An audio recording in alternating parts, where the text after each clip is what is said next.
Halo, kita ketemu lagi. Hari ini kita akan bahas tentang korelasi. Ada 4 korelasi yang akan kita diskusikan. Yang pertama korelasi Pearson, korelasi Spearman, point B serial, dan V coefficient. Tapi di antara semuanya ini nanti yang kita pakai di multiple regresi, yaitu di bab berikutnya. Ini bab 15. Jadi di multiple regresi di bab 16 kita basicnya kita akan memakai korelasi Pearson. Ya, kita lihat. Korelasi itu apa? Korelasi itu adalah teknik statistik yang digunakan untuk melihat hubungan antara dua variabel. Nah, yang penting di dalam korelasi ini adalah hubungan antara dua variabel ini itu adalah hubungan adalah variabel yang apa adanya. Jadi tidak ada manipulasi, ya, tanpa ada upaya manipulasi. Di sini, sebentar. Nah, tanpa ada upaya manipulasi. Jadi maksudnya di sini datanya apa adanya. Ya. Jadi kalau kita meneliti mengukur variabel A dan B, maka data yang dihasilkan digunakan untuk menentukan apakah ada hubungan antara variabel A dan variabel B. Ya, tanpa melakukan manipulasi apapun juga. Nanti kita lihat contohnya. Kapan korelasi itu kita pakai? Yang pertama, untuk melihat apakah kita butuh untuk melihat ada atau tidak hubungan antara dua variabel. Jadi cuma melihat hubungan, bukan menjelaskan hubungan sebab akibat. Jadi kita melihat ada atau tidak hubungannya. Nah, karakteristiknya yang pertama adalah tentang arah. Korelasi itu dapat dibagi menjadi dua kategori. Ada korelasi yang positif, ada korelasi yang negatif. Ya, ini korelasi yang positif, ada korelasi yang negatif. Korelasi yang positif itu yang seperti ini, di mana ya kan ada dua variabel di sini. Kita sebut aja variabel X dan variabel Y. Kalau X-nya bertambah dari 40 misalkan bertambah menjadi 50, ya, maka Y-nya juga bertambah. Jadi kalau variabel X itu meningkat, maka variabel Y itu juga meningkat. Itu disebut korelasi yang positif. Jadi di sini misalkan kalau 40 ke 50 ini terlalu dekat, misalkan ini 40 ya, 40 itu misalkan di sini. Lalu 70 misalkan di sini, ya. 40 ke 70 meningkat kan? Nah, itu X-nya, Y-nya, misalkan Y-nya di sini, kalau 40 Y-nya 30. Kalau misalkan 70, misalkan Y-nya 55 misalkan. Jadi X-nya bertambah dari 40 menjadi 70, Y-nya juga bertambah dari 30 menjadi 55. Jadi X-nya meningkat, Y-nya meningkat. Korelasi negatif terjadi apabila berlawanan arah. Jadi contoh, misalkan di sini, ini 40, misalkan ini di sini, ini 70. Kalau X-nya 40, maka Y-nya misalkan 42, misalkan.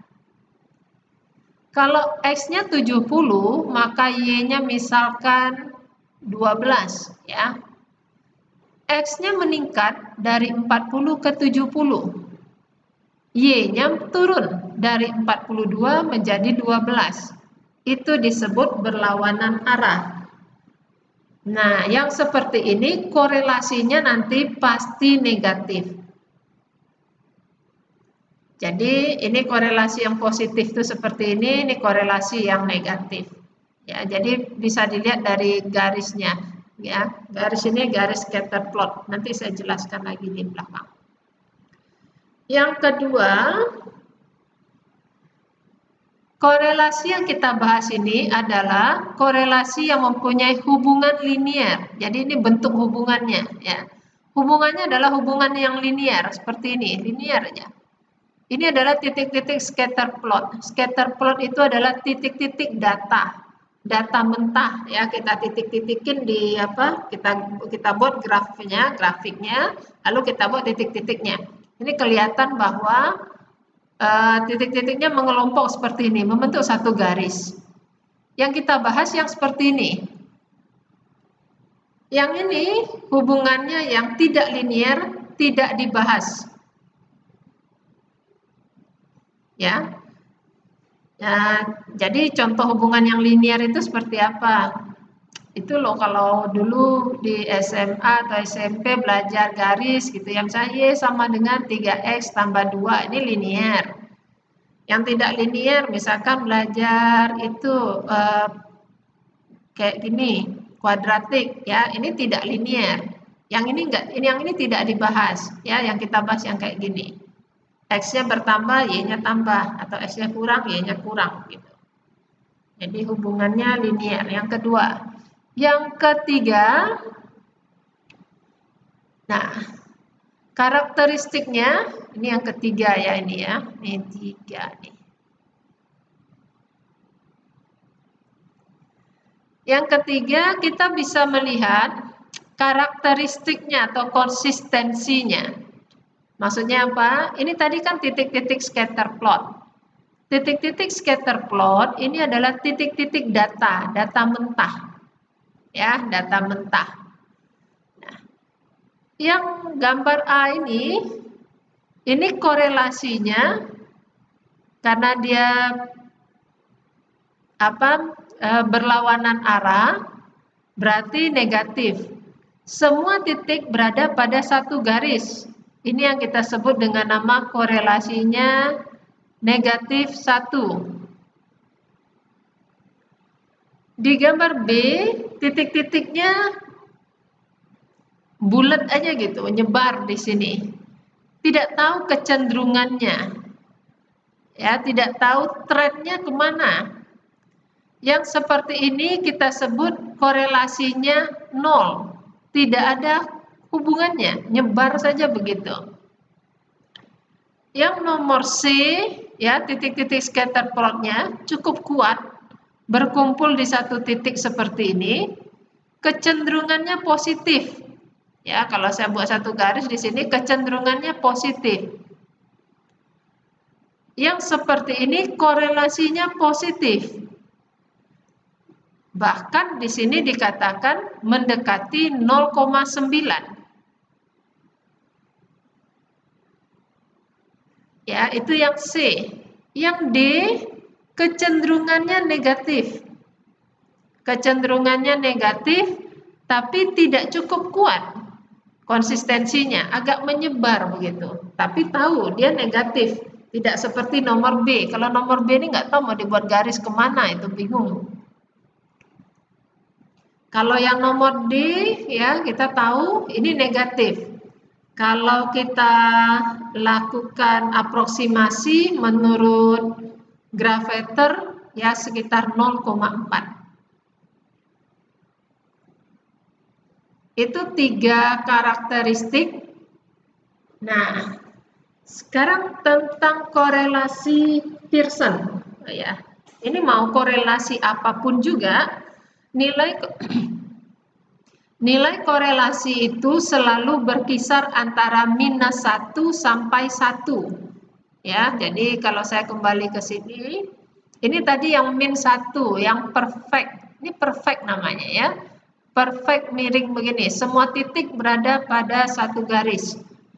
Kalau saya buat seperti ini, misalkan titik-titiknya, titik-titik scatter plotnya, misalkan begini, ini persis begini. Kalau saya buat ini satu garis, ini semua terletak di satu garis maksudnya ya. maka ini korelasinya positif 1. Arahnya positif, arahnya negatif. Ini mirip sebenarnya ketika SMP atau SMA dulu kalian belajar gradien. Gradien itu kemiringan garis, yang seperti ini gradien positif. Yang seperti ini gradien negatif. Gradien yang positif ini pastilah korelasinya juga positif. Yang negatif ini korelasinya juga negatif. Korelasi itu lambangnya R ya. Jadi korelasi itu hanya berkisar antara min 1 sampai 1.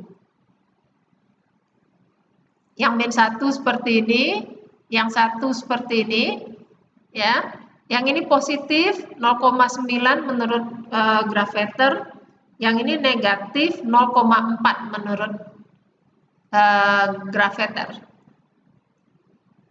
Nah, terus yang perlu kita ketahui, tanda plus dan min, ya, tanda plus dan min ini hanya menunjukkan arah hubungan antara dua variabel, bukan menunjukkan kekuatannya. Ya, jadi contoh ya, ini tempatnya terbatas, saya tulis saja di sini ya. Jadi kalau ada korelasi yang pertama itu besarnya min 0,9 dan korelasi yang kedua misalkan besarnya 0,5, maka yang ini lebih besar. R1 lebih besar daripada R2. Bukan angkanya yang lebih besar, korelasinya. Min ini menunjukkan arah, arahnya negatif, korelasinya 0,9. Yang kedua ini arahnya positif, korelasinya 0,5. Ya. Jadi tanda ini penting, harus ditulis. Plus, kalau plus biasa orang nggak tulis. Kalau min harus ditulis. Tapi kalau mau menunjukkan yang mana yang lebih kuat, ini R1 lebih kuat daripada R2.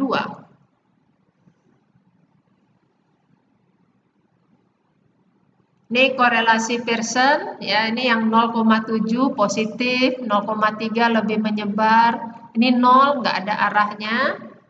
Ya, ini negatif 0,3, ini 0 nggak ada arahnya, ya. Terus Cohen menentukan batasannya. Kalau antara 0,1 sampai 0,3 itu small, 0,3 sampai 0,5 itu medium, 0,5 sampai 1 itu large, ya, korelasinya. Nah, kapan kita memakai korelasi?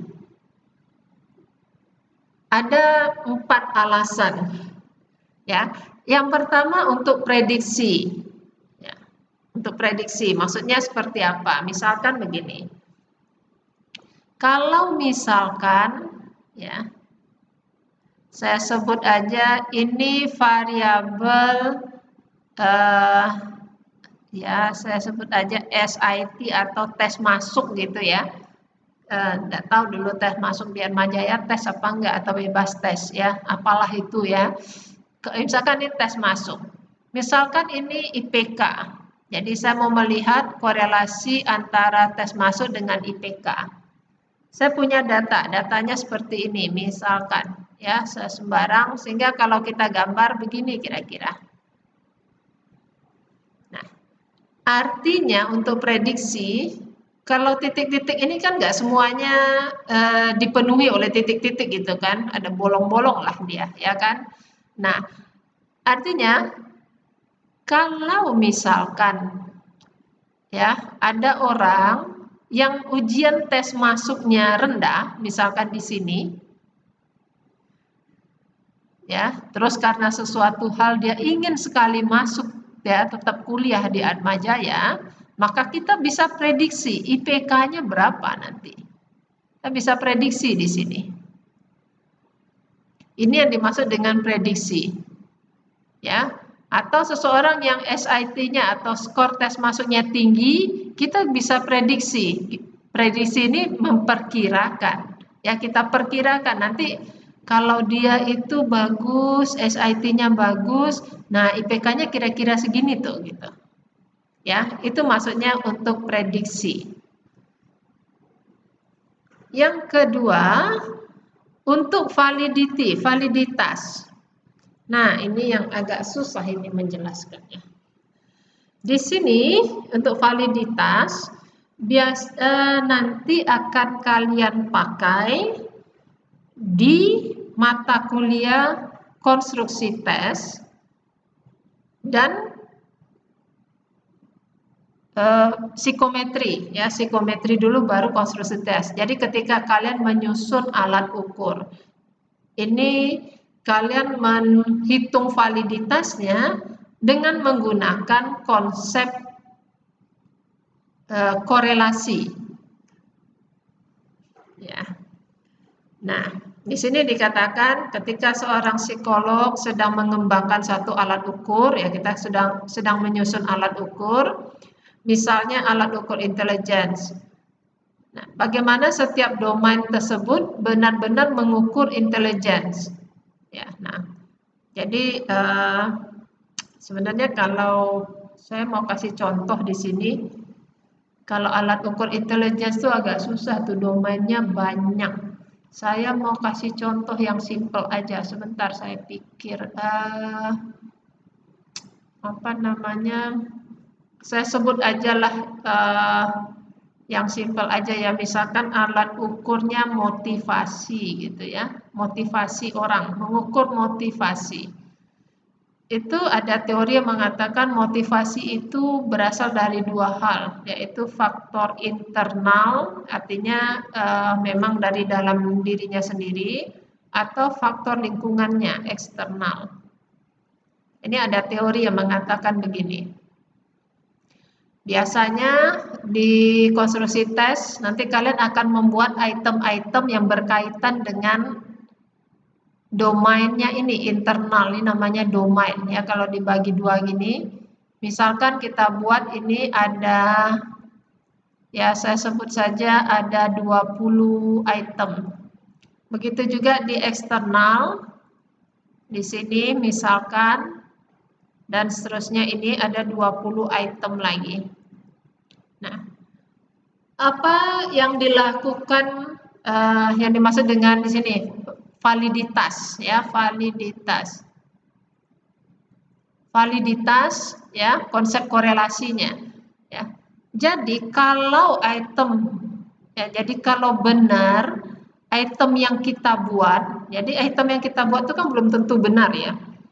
Jadi item 1 sampai 20 ini kalau memang benar dia mengukur tentang tentang internal, maka item 1 dengan item 2 akan berkorelasi. Ini masing-masing item di sini akan saling berkorelasi. Tapi tidak akan berkorelasi dengan item yang di bawah ini yang eksternal. Karena secara teori yang internal itu tidak ada hubungannya dengan yang eksternal. Ia akan ada hubungannya tapi kecil sekali, tidak signifikan. Jadi ini gunanya korelasi ya untuk menghitung validitas. Yang saya jelaskan di sini validitasnya namanya validitas konstruk ya. Validitas itu nanti ada macam-macam, nanti kalian belajar sendirilah di psikometri atau di konstruksi alat tes. Saya cuma memberi gambaran apa manfaatnya belajar korelasi. Jadi yang pertama tadi untuk validitas. Ya. Yang ketiga untuk mengetahui reliabilitas. Nah, apalagi ini? Ya, saya nggak tahu kalian sudah belajar apa belum ini. Reliabilitas berarti di sini untuk melihat apakah alat ukur kita ini reliable atau tidak, solid atau tidak. Contohnya begini, ini juga kita menggunakan konsep korelasi ya. Saya kasih contoh saja, misalkan gini, sebenarnya ya. Ujian-ujian atau tes-tes yang dilakukan di Indonesia ya, itu banyak sekali tes-tes itu tidak reliable, ya, tidak reliable, tidak bisa dipercaya. Artinya jadi kalau reliable itu maksudnya dia bisa dipercaya, hasilnya bisa dipercaya. Contohnya apa yang bisa dipercaya? Contoh yang sederhana itu tes TOEFL. Ya, kalau kita lakukan tes TOEFL, hari ini kita tes TOEFL misalkan berapa, 600 gitu. Ya, kalau 1 bulan lagi, ya wah kita nggak ngapa-ngapain gitu, belajar enggak, ya tidak ada improvement, ya hasilnya biasanya sekitar 600 juga. Ada sedikit perbedaan tapi tidak signifikan. Itu alat ukur yang reliable. Ya, jadi tidak dipengaruhi oleh waktu, hasilnya sama.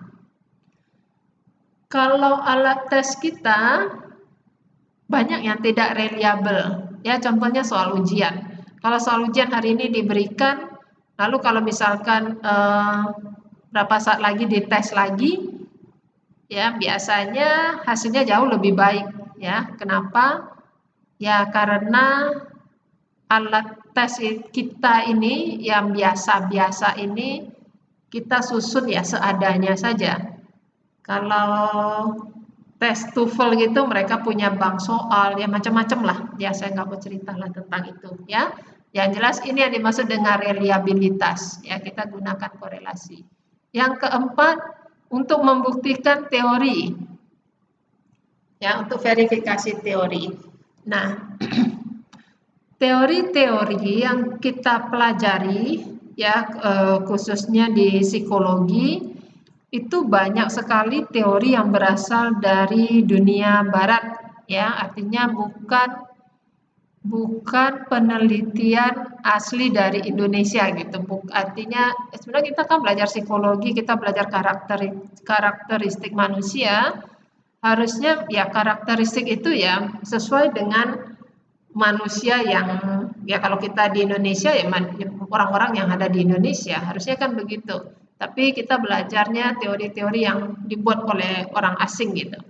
Nah, kita bisa membuktikan ya, kita bisa lakukan verifikasi apakah teori yang dibuat atau di teori-teori yang ada itu yang dibuat oleh orang asing itu sesuai enggak dengan karakteristik Indonesia. Ya, kita bisa lakukan verifikasi. Ya. Ini saya kasih contoh. Suatu teori mungkin memprediksi hubungan antara ukuran otak dan kemampuan belajar. Ya. Nah ya kalau gitu ya kita cek.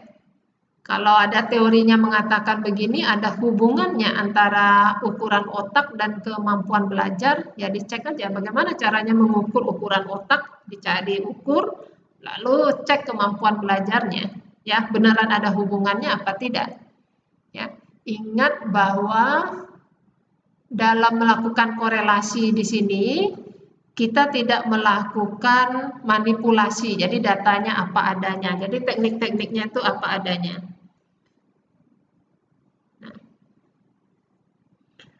Nah, apa asumsinya? Yang pertama di sini kalau kita menggunakan korelasi Pearson, maka datanya adalah interval dan rasio.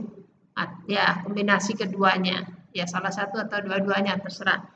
Lalu kita tidak memperhatikan unit data. Unit data itu misalkan ya kilometer, sekon, rupiah atau apalah gitu ya, liter di sini. Jadi kita tidak perhatikan itu di korelasi. Contoh, kalau kita ingin mengukur hubungan antara umur dengan level gula darah, ya sudah dikorelasikan aja. Umur itu dalam tahun, gula darah itu dalam ya mililiter per liter, ya, whatever lah, apalah gitu ya. Jadi kita tidak memperhatikan unitnya, yang jelas datanya data apa adanya, lalu kita korelasikan aja. Yang ketiga, distribusi datanya berdistribusi normal. Ya, ini yang Jadi kalau kita menggunakan data interval rasio, ya selalu kita mengatakan dia harus berdistribusi normal. Tidak ada outlier. Ya, kenapa nggak ada outlier? Nah, di sini penjelasannya. Ini ada data. Ini data original A, B, C, D, E. Ya, data ini X-nya, ini Y-nya. Kalau kita gambar scatter plotnya, jadinya kayak gini. Oleh grafeter dicek korelasinya, hasilnya ini min 0,08. Nah, ini data awal. Ketika data ini ada outlier, ya, ada outlier di sini. Ini kalian kita lihat ini di sini F ini outlier dia berbeda dari kelompoknya, ya, 14, 12 di sini.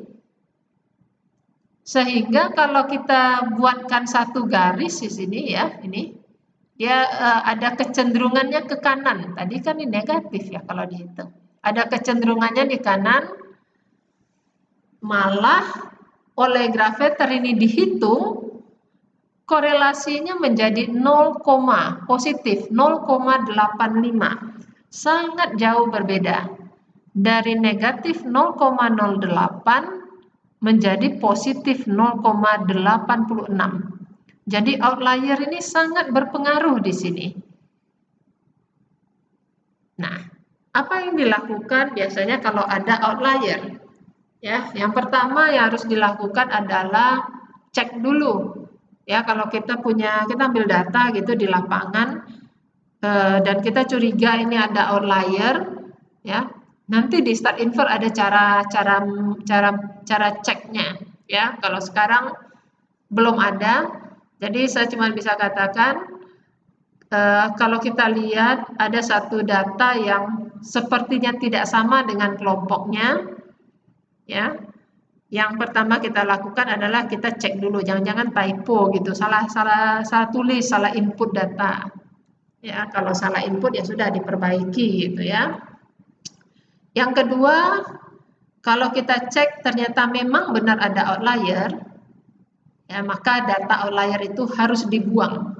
Jadi di korelasi tidak boleh ada outlier. Ya. Saya lanjutkan. Nah, bagaimana cara menginterpretasikan korelasi? Ya, ini bagian yang penting. Menginterpretasikan korelasi, kita gunakan yang namanya koefisien determinasi atau yang kita singkat dengan nama R-square. Jadi kalau saya gambar kira-kira seperti ini. Ini variabel X, ini variabel Y. Ini adalah daerah R-square.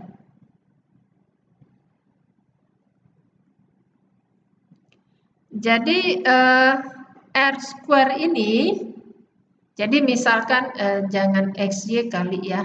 Misalkan ini adalah SIT tadi, ini SIT.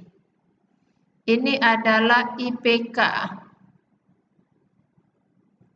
Ya, ini adalah IPK. Kalau misalkan kita hitung korelasinya 0,7, maka ketika menginterpretasikan, kita menginterpretasinya gunakan R-square. Ya, 0,7 diskuerkan 0,49 atau 49%. Sehingga kita katakan bahwa ini kan SIT dengan IPK ya. Sumbangan SIT ya, kemampuan SIT tadi terhadap IPK orang itu adalah 49%. Yang lainnya itu apa? Yang lainnya berarti 51%. 1 kurang 49. Yang lainnya adalah tidak tahu. Maksudnya hal-hal lain di luar SIT. Ya, itu cara kita menginterpretasikan korelasi. Kita gunakan R-square. Atau sering juga digunakan bahasa yang begini bunyinya. Sumbangan, ya, pakai kata sumbangan. Sumbangan SIT terhadap IPK itu adalah 49%. Ya, jadi 49%-nya adalah daerah overlapping-nya kalau saya gambarkan dalam diagram Venn. Yang ini nanti kita akan banyak bahas di multiple regresi.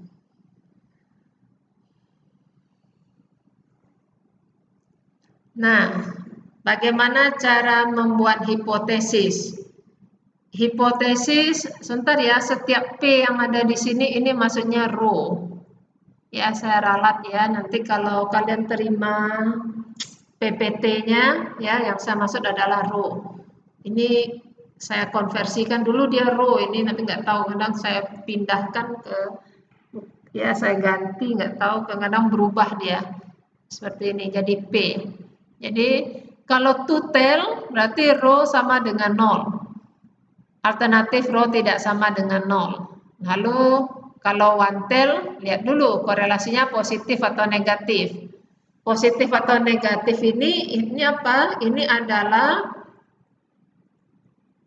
hipotesis si peneliti, ya. Ini hipotesis peneliti. Jadi kalau peneliti berhipotesis positif, berarti alternatifnya positif. Ya, begitu juga yang negatif. Ini hipotesis nolnya dan hipotesis alternatif. Ini cara menghitungnya. SP ini adalah sum of product. Ya, sum of product. Ini formulanya sigma XY dikurang sigma X kali sigma Y dibagi N. X dan Y ini adalah pasangan variabel yang kita korelasikan. Jadi banyaknya pasti sama, karena dia sepasang. Sigma itu artinya jumlah ya. Kalau sigma XY berarti kita cari dulu X kali Y, lalu kita jumlahkan. Ya, yang ini. Kalau sigma X kali sigma Y, ya kita punya data sigma X, kita punya X, kita jumlahkan, itu namanya sigma X. Kita punya Y, kita jumlahkan, itu namanya sigma Y. Ya, kita bagi dengan N. Lalu ada juga yang namanya sum of square. Ini SS ini sum of square. Sum of square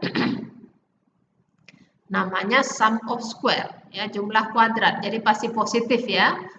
Itu sigma dari X min mu square, sehingga korelasi nanti kita pakai formula ini, sum of product dibagi dengan sum of square dari X kali sum of square dari Y. Kita lihat aja contoh berikutnya.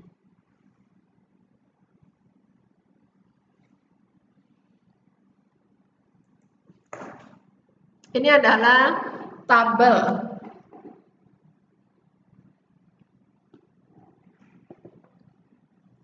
Jadi, setiap teknik statistik yang akan kita pelajari nanti, ya, setiap uji hipotesis itu dia punya tabel sendiri-sendiri.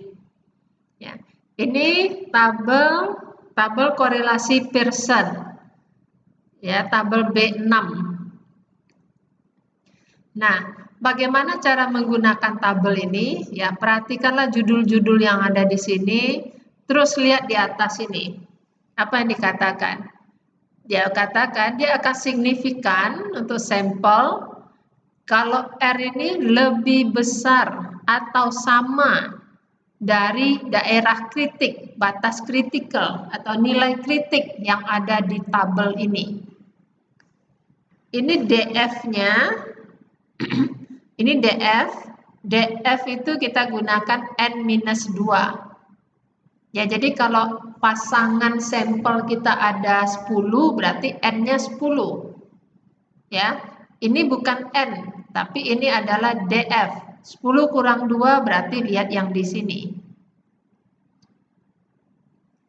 Ini kalau one tail, ya 5%, 2,5%, 1%, 0,5%, ya.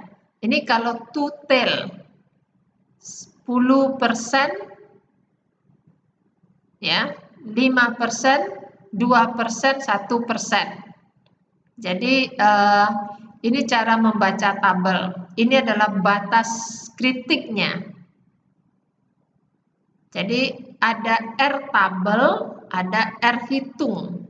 Jadi kalau R yang kita hitung ini greater than or equal, jadi greater than or equal dari R tabel, maka dia signifikan. Signifikan berarti H0-nya ditolak, H0 di reject. Ya, ini lihatnya di sini. Ya, semoga bisa dimengerti. Ini kita ambil contoh.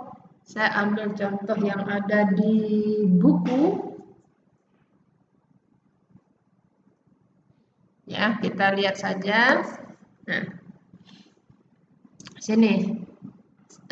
Di sini contohnya total, ya. Jadi row-nya sama dengan 0, alternatifnya row-nya tidak sama dengan 0.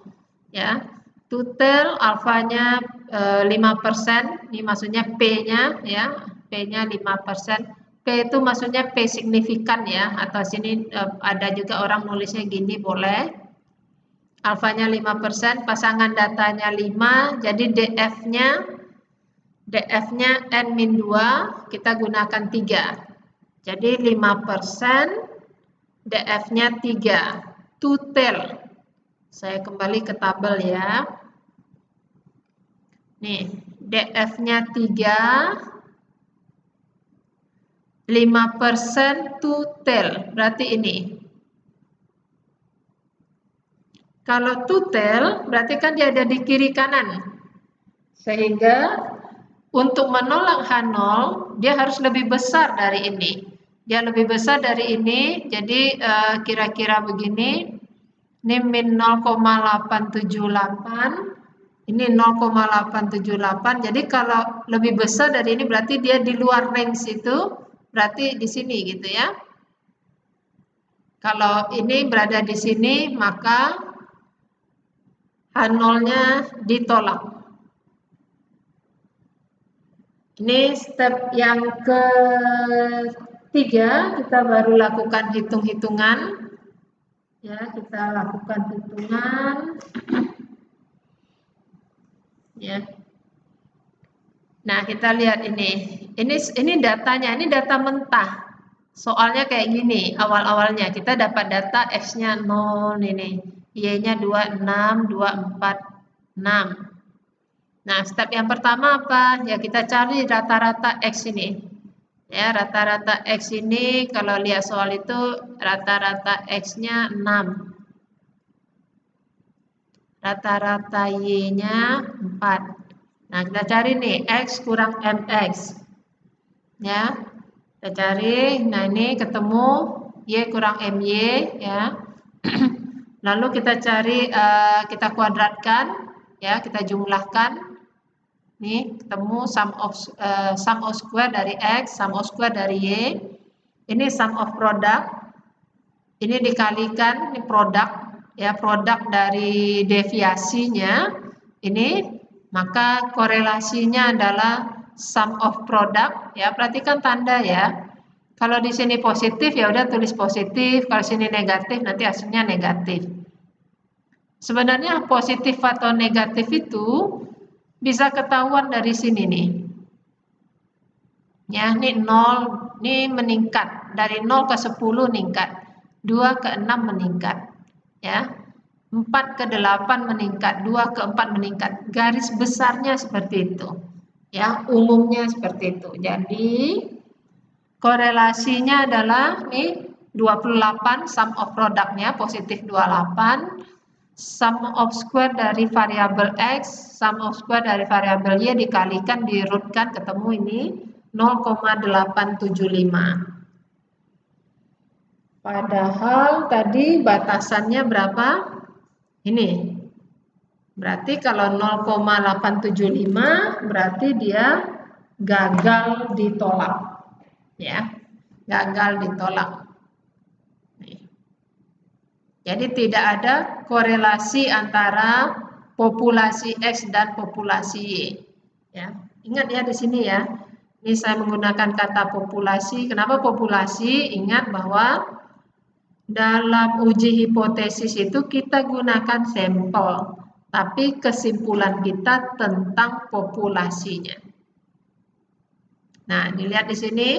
Ini saya jelaskan sampai step yang kelima ya, pelaporannya. Biasanya di pelaporan kita menyebutkan teknik statistik yang kita pakai. Ya, karena ini teknik kita yang pertama, maka baru kali ini, yang minggu lalu kan belum ada teknik statistik ya. Baru belajar uji hipotesis ya. Ini teknik statistiknya. Jadi dari uji hipotesis korelasi Pearson to tail kita sebutkan. Kita pakainya korelasi Pearson to tail. Tidak terdapat hubungan yang signifikan antara variabel X dan variabel Y. R-nya sekian, 0,875, N-nya sekian, N sampel yang kita pakai. Nah, kalian lihat ini, ingat minggu lalu saya sudah jelaskan, kalau dia tidak signifikan, kita tulis P lebih besar dari alpha levelnya. Tapi kalau dia signifikan, kita tuliskan P lebih kecil dari nilai alpha levelnya. Ya, perhatikan ya ini ya. Ini penting, harus sampai yang kelima. Ini ada contoh, tapi saya tahu nih contohnya ya sama saja sebenarnya. Bisa ambil dari buku yang berbeda. Ini ada 8 pasang data, ada variabel mood, mau lihat mood orang dengan nafsu makannya bagaimana gitu. Mood itu ada skalanya, lihat nih skalanya 1 sampai 9. Jadi jadi maksudnya ini unit atau satuan itu tidak diperhatikan. Jadi apa aja bisa kalian bandingkan gitu, apa saja bisa kita korelasikan. Ya, yang jelas di sini skalanya adalah interval rasio. Ya, lalu variabel eating ini dicatat dari banyaknya kalori, rata-rata kalori setiap minggunya selama 1 minggu terakhir ini. Ya, ini ketemu hasil seperti ini. Ini kalau lihat ini turun begini, ini turun ya. Berarti ini korelasinya negatif. Sebenarnya kita udah tahu gitu, ketika lihat datanya kita udah tahu positif atau negatifnya. Ini step yang pertama ya. Step yang kedua nih. Ya, silakan dilihat. Ini kita lihat tabel. DF-nya 6, 5%, mana tabel kita tadi, ini DF-nya 6, ini 5%, berarti yang ini ya, ini 5% total, berarti ini angkanya. Ya, ini batas daerah kritiknya adalah plus minus 0,707.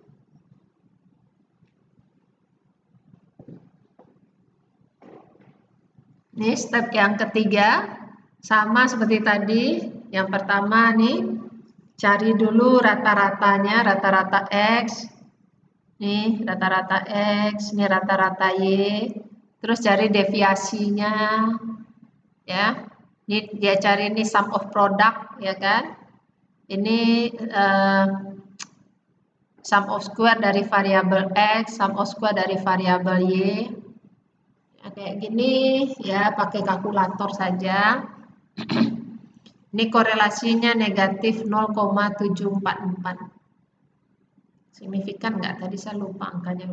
707, 744. Oh, berarti signifikan ya. Di luar range berarti H0-nya ditolak karena dia berada daerah kritik. Dapat disimpulkan bahwa ada hubungan antara mood dan makan. Nah, kalimatnya agak terputus ini. Mood dan apa tadi, nafsu makan dalam populasi. Ya, selalu di sini ditekankan lagi nih dalam populasi. Ya. Nah, pelaporannya ini dengan menggunakan korelasi Pearson. Ini harusnya ditulis ini to-tail. Ya, diperoleh hubungan yang signifikan antara mood dan makan. R-nya sekian, R-nya sekian. Ini signifikan, kita lihat nih kecil ya. Dari 5%. Nah, ini yang signifikan dia buat ini R kuadrat. Artinya apa? Ini R-nya ini dikuadratkan. Artinya apa? Ini adalah sumbangannya atau sumbangan dari mood terhadap nafsu makan orang. 55,3%. Ya, itu. Mungkin sebelum sini saya mau jelaskan sedikit lagi tentang R square ini. Ini karena nggak ada tempat, mungkin saya tulis saja lah di sini. Penjelasannya kira-kira begini. Misalkan, yang saya kasih contoh yang sederhana yang pasti kalian paham.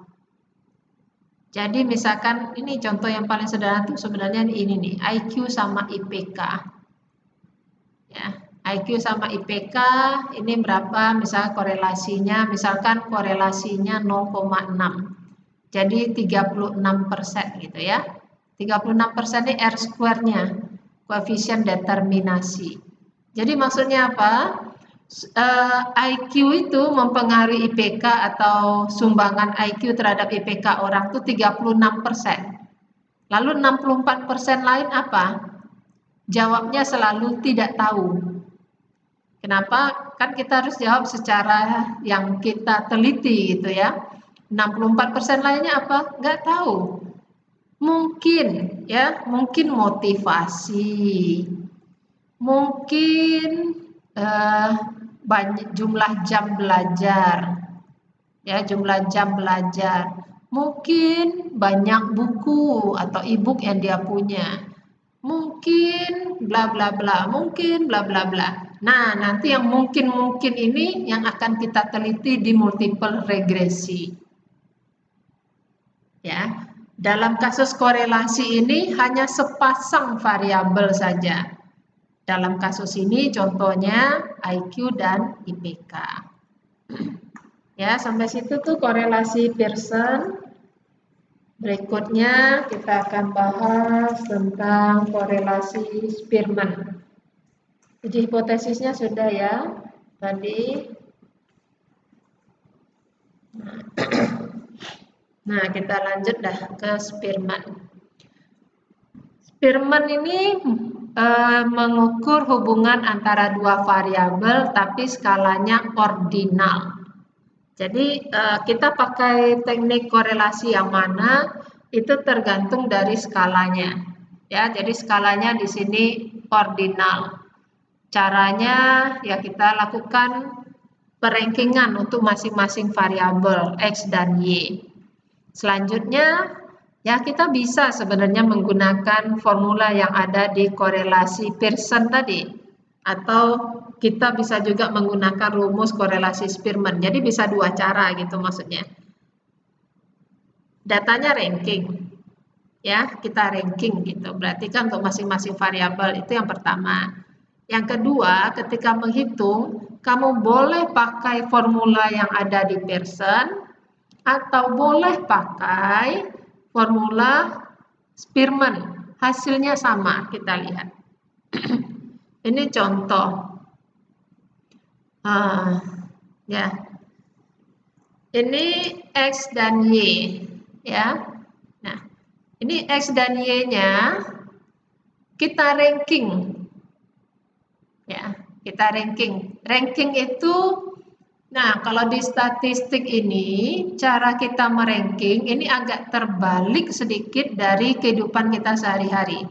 Kita meranking yang kecil kita beri ranking 1, yang besar rankingnya juga besar. Jadi aturannya seperti itu. Jadi gini nih, ranking nih, 3, 1, 4, 2, 8, 3, 10, 4, 13, 5. Variabel Y kita ranking, berarti ini yang 1, ini yang 2, ini yang 3, ini yang 4, ini yang 5. Ya, ini dia. Kemudian kita cari X kali Y. Ya, dan kita bisa masukkan ke formula ini. Ya, sum O square dari X, sum O square dari Y, tinggal pakai Y lah. Ini kan korelasi Pearson. Ya, nanti boleh dicoba sendiri. Kayaknya saya nggak tulis di sini.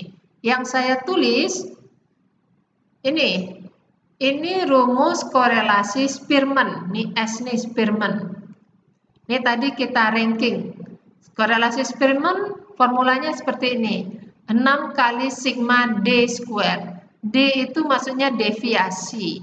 Ya, D itu deviasi. Ini bahasa matematika atau bahasa statistik. Kalau di bahasa Indonesia kan sebenarnya artinya selisih. Ya. Jadi sigma D square. Ini D square-nya di sini tertutup gambar saya, jadi saya pindahkan nih D square-nya ke bawah. Ini judul sebenarnya ya. D itu selisih. 1 dengan 5 selisihnya minus 4 dikuadratkan. Ya, karena dikuadratkan ya nggak ngaruh mana mau kurang mana terserah. 2 kurang 3 kuadrat, 3 kurang 4 kuadrat, 4 kurang 2 kuadrat, dan seterusnya. Kita ketemu ini D square, kita jumlahkan ini. Ini 20, 36, 38 kalau nggak salah. 20, 36, 38. Jadi tinggal masukkan ke sini. 1 kurang 6 kali 38 dibagi dengan N. N-nya itu pasangan. Berarti N-nya dalam kasus ini 5. Ya. Silakan nanti coba latihan. Ini dihitung, hasilnya harus sama dengan ini. Ya, ini Spearman. Ya. Nah, terus ketika kita melakukan uji hipotesis untuk korelasi Spearman, kalau lihat tabel, jangan lihat tabel Pearson, lihatlah tabelnya Spearman. Ya. Mirip, tapi ada bedanya. Si Spearman pakai N, Pearson pakai N-2. Ya, yang lainnya mirip. Ya, kenapa seperti ini? Ya sudahlah, kita terima saja. Harusnya Spearman dengan Pearson janjian gitu ya, WhatsAppan dulu janjian tuh. Tabelnya mau kayak apa gitu biar sama ya. Dulu nggak ada WhatsApp ya, nggak ada komunikasi, nggak secepat sekarang. Ya adanya seperti ini ya sudah kita pakai. Ya kita tidak ubah-ubah, ya kita hargai yang menemukan metode ini. Ya, lalu jadi ini adalah batas kritiknya. Yang gini-gini nggak usah bingung, selalu perhatikan judul, baca di atas ini. Dia katakan bahwa ya dia signifikan, to be signifikan, ya dia harus be greater than or equal to the critical value in the table. Jadi kalau lebih besar atau sama dengan ini baru boleh kita katakan dia signifikan atau H0-nya ditolak. Ya, secara teori seperti itu. Nanti silakan dicoba. Saya nggak tuliskan semuanya hitung-hitungannya, ya. Susah buatnya. Yang berikutnya korelasi poin biserial dan V koefisien. Nah, ini apa? Kita lihat. Korelasi poin biserial digunakan apabila salah satu variabelnya dikotomos.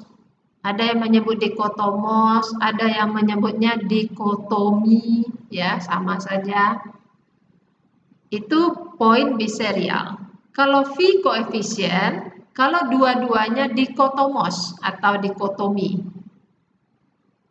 Ya. Nah, dikotomos itu apa?